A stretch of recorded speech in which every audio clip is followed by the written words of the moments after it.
Did you know that a 17th-century African queen waged a decades-long war against European colonizers, becoming a symbol of resistance and a champion of freedom?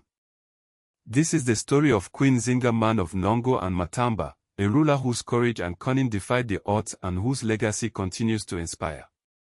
Born around 1583, Nzinga entered a world already scarred by the encroaching influence of the Portuguese in what is now Angola. The Kingdom of Nongo, her homeland, was facing increasing pressure from Portuguese traders and military forces eager to exploit its resources and enslave its people. Nzinga was born into the royal family, the sister of King Golamband. Her early life was likely steeped in the traditions and power struggles of the court, preparing her for the challenges that lay ahead. She was known from an early age for her intelligence and political acumen, qualities that would serve her well in the years to come. The Portuguese presence in Nongo was not merely commercial, it was a calculated effort to exert control over the region. The slave trade was booming, and the Portuguese saw Nongo as a valuable source of human cargo. They used their military might and political maneuvering to undermine the kingdom's sovereignty and exploit its people. As Portuguese influence grew, King Golamband found himself increasingly unable to resist their demands. His reign was marked by weakness and indecision, leaving Nongo vulnerable to further exploitation. But Nzinga was watching, learning, and preparing herself to take a stand. In 1622, a pivotal moment arrived. Nzinga was sent as an envoy to negotiate with the Portuguese governor in Luanda. This was a high-stakes mission, with the fate of Nongo hanging in the balance. The meeting in Luanda became legendary, showcasing Nzinga's unwavering pride and political savvy. When the Portuguese governor failed to offer her a chair befitting her status, Nzinga famously ordered one of her servants to kneel, using their back as a seat.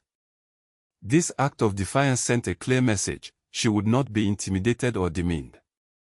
Beyond the symbolic gesture, Nzinga proved to be a skilled negotiator. She secured a temporary peace treaty with the Portuguese, but she knew that this was only a temporary reprieve. The Portuguese could not be trusted, and Nongo's survival depended on a more permanent solution. 2 years later, in 1624, King Golamband died under suspicious circumstances. Nzinga seized the opportunity and declared herself Queen of Nongo.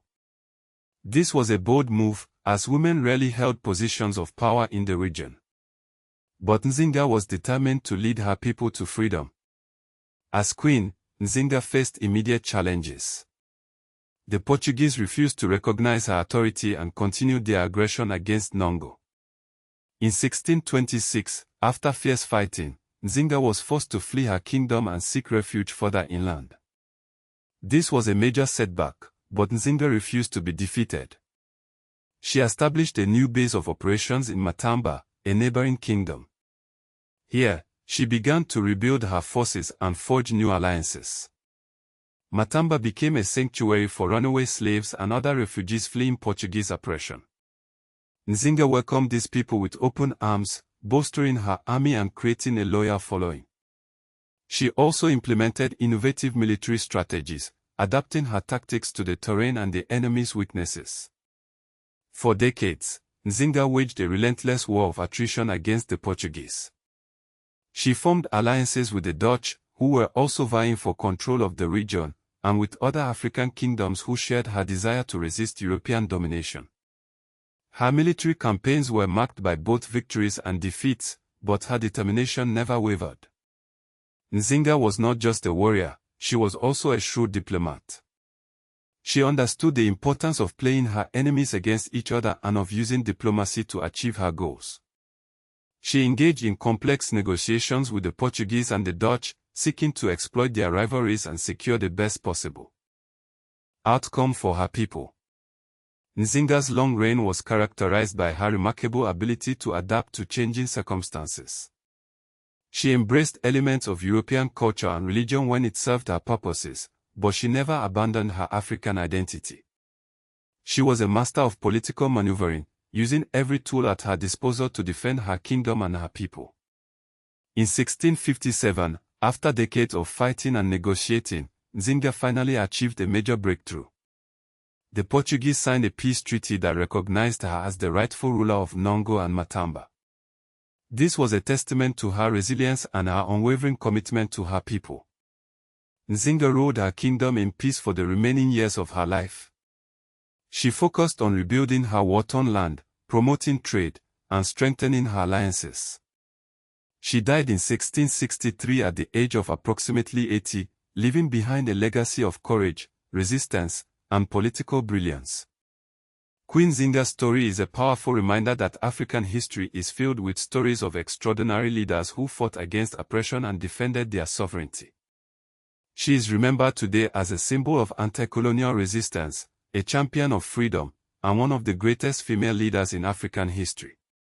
Her image is used in school curricula, public monuments, and nationalist discourse, serving as an inspiration for generations of Angolans. Nzinga's life also highlights the complexities of the era. While she fiercely resisted Portuguese slaving and welcomed runaway captives, the political landscape of the time meant that African states often engaged in practices like hostage-taking and participation in regional slave systems. Understanding this complexity paints a more accurate, nuanced picture of her world. Her story is a testament to the enduring power of the human spirit and the importance of fighting for what is right. Queen Nzinga's legacy lives on, inspiring us to stand up against injustice and to never give up hope in the face of adversity.